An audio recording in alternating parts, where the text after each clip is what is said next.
Hello students, welcome to all of you in AR classes YouTube channel. Dear students, आज की इस video में हम पढ़ेंगे अयस्कों का सांद्रण क्या होता है इस बारे में, और अयस्कों के सांद्रण करने की कितनी विधियां हैं। इनके मुख्य रूप से दो विधियां हैं, पहला है फेन ब्राउन विधि और दूसरा है चुंबकीय पृथक्करण विधि। इन दोनों विधियों को हम समझेंगे और इसका डेफिनेशन भी हम लोग समझेंगे आज के इस वीडियो में, ठीक है। तो आपको बता दूं, ये कक्षा 10 के विज्ञान का पाठ नंबर 3 है और पाठ 3 का नाम है धातु और अधातु, और इसका विशेष टॉपिक आज पढ़ेंगे हम अयस्कों का सांद्रण, और इसका ये वीडियो नंबर 5 है। इससे पहले हमने ऑलरेडी 4 वीडियो बना करके अपलोड किए हुए हैं। यदि आप उसको नहीं देखे हैं तो आज के वीडियो के डिस्क्रिप्शन बॉक्स में भी लिंक दे देंगे, वहाँ से देख लीजिएगा, या तो फिर कुछ देर के बाद यहाँ ऊपर आई बटन पे एक लिंक आएगी जो कि प्लेलिस्ट का होगा, इस पर क्लिक करके चारों वीडियो को देख सकते हैं। तो चलिए हम आज का वीडियो स्टार्ट करते हैं।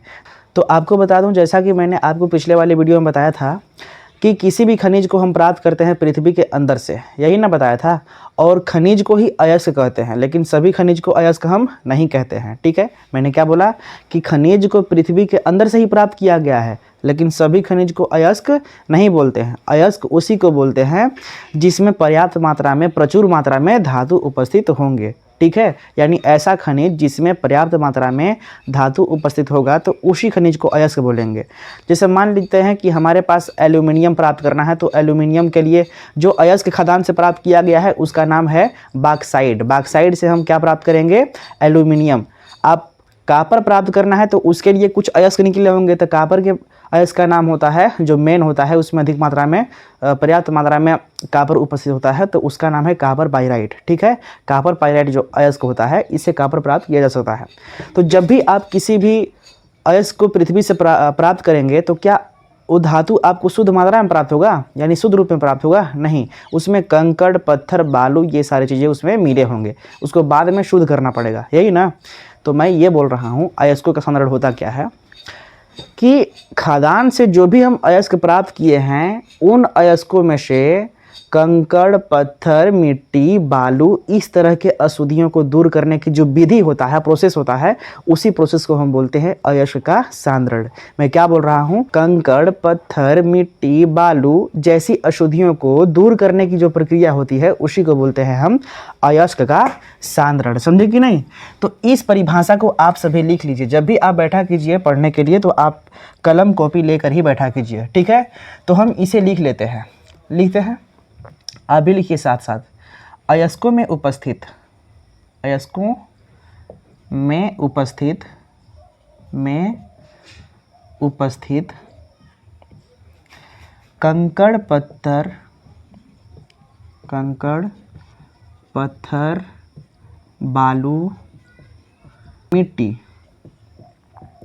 जैसी अशुद्धियों को दूर करने की प्रक्रिया, जैसी अशुद्धियों को दूर करने की प्रक्रिया, दूर करने की प्रक्रिया क्या कहलाता है? सांद्रण कहलाता है, या अयस्क का सांद्रण कहलाता है। समझ गए? यानी अयस्कों में उपस्थित कंकड़, पत्थर, बालू, मिट्टी जैसी अशुद्धियों को दूर करने की जो प्रोसेस होती है, जो प्रक्रिया होती है, उसी को हम क्या बोलते हैं? अयस्क का सांद्रण।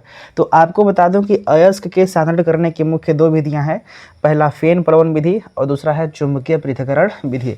तो हम पहले समझते हैं फेन प्लवन विधि के बारे में। तो ध्यान दीजिए, इस फिगर को ध्यान से देखिए। हमने एक काम किया है कि एक बड़ा सा बर्तन लिया है और इस बर्तन के अंदर जल डाला है। क्या चीज? जल। और जो भी अयस्क हमें प्राप्त हुआ है, जिस अयस्क से हमको धातु प्राप्त करना है, उसको बारीक महीन पीस लेते हैं, ठीक है। जिस भी अयस्क से हमें धातु प्राप्त करना है उसको महीन बारीक रूप में पीस लेंगे, और पीसने के बाद में इसी के अंदर डाल देंगे। मैं क्या बोल रहा हूँ? इस बर्तन में हमने क्या डाला है? उस अयस्क को जिससे हमें धातु प्राप्त करना है, और कैसे डालना है? तो पीस कर। अब इसमें जल मिलाएंगे। क्या मिलाएंगे? जल। और जल के साथ साथ चीका का तेल मिलाएंगे, या पोटेशियम एथिल जैंथेट, ये मिलाएंगे।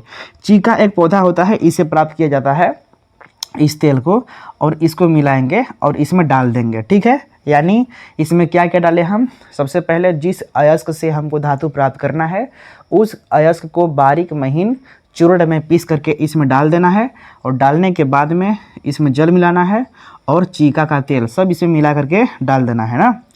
अब क्या करेंगे कि यहाँ पे एक पाइप लगाना है, ये जो दिख रहा है ना ये एक पाइप है और इसमें छेद कर देना है। जो गोल गोल दिख रहा है इसका मतलब इस पाइप में छेद है, और ऊपर से हम तेज़ी से वायु प्रवाह करेंगे, ठीक है। यानी बहुत तेज़ से हम इसमें क्या करेंगे, हवा भेजेंगे बहुत ही तेज़ से। तो जब तेज़ से आएगा तो इसमें बुलबुला लगेगा उठने। आप जब भी आप पानी में क्या करिएगा, पानी में आप क्या कीजिएगा, जिससे आप फ्रूटी पीते हैं वो लगा करके जब फूंकिएगा ना तो उसमें बुलबुला उत्पन्न होता है। तो उसी प्रकार से यहाँ से तेज़ वायु जब इसमें डाला जाएगा तो इस छिद्र से जब निकलेगा बाहर तो बुलबुला इसमें उत्पन्न होगा। जब बुलबुला इसमें उत्पन्न होता रहेगा तो इस कंडीशन में होगा क्या चीज़, जो कंकड़ पत्थर जैसी अशुद्धियाँ हैं वो नीचे बैठ जाएंगी, ठीक है। जो अशुद्धियाँ हैं वो नीचे बैठ जाएगी, और जिस अयस्क से हमको धातु प्राप्त करना है वो झाग के रूप में ऊपर में छहला जाएगा, यानी ऊपर में तैरने लगेगा, ठीक है। झाग के रूप में क्यों तैर रहा है, क्योंकि चीका का तेल या पोटेशियम जो एथिल जैंथेट है इसको मिलाए हैं, इस कारण से झाग उत्पन्न हो रहा है। और झाग में ऐसे अयस्क तैरेंगे जिससे धातु हमको प्राप्त करना है, और जो अशुद्धियाँ रहेंगी वो नीचे बैठ जाते हैं, समझे कि नहीं। कंकड़ पत्थर मिट्टी बालू जो भी रहेंगे नीचे बैठ जाएंगे, समझे।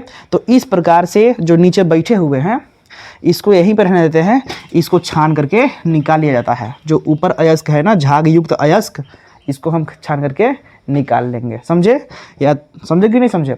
यही प्रोसेस है कंकड़ पत्थर मिट्टी को दूर करने का, यही तो है फेन प्लवन विधि।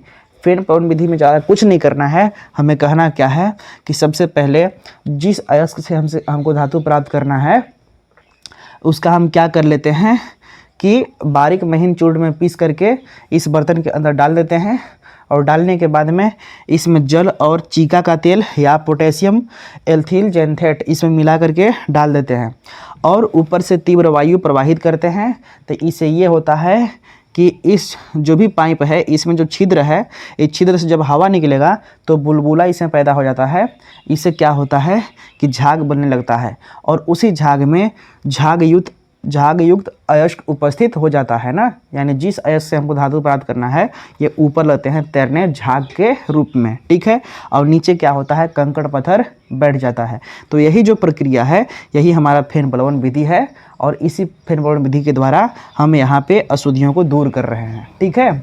तो हमने जो भी बात यहाँ पे बोला है वही चीज़ें यहाँ पे आ रही हैं, आप इसको लिख लीजिए, ठीक है। जल्दी से लिखिए और इसका स्क्रीनशॉट ले लीजिए, फिर हम समझते हैं चुंबकीय पृथक्करण विधि के बारे में। चलिए जल्दी स्क्रीनशॉट मारिए, हो गया, ठीक। देखिए इसमें जो भी मैंने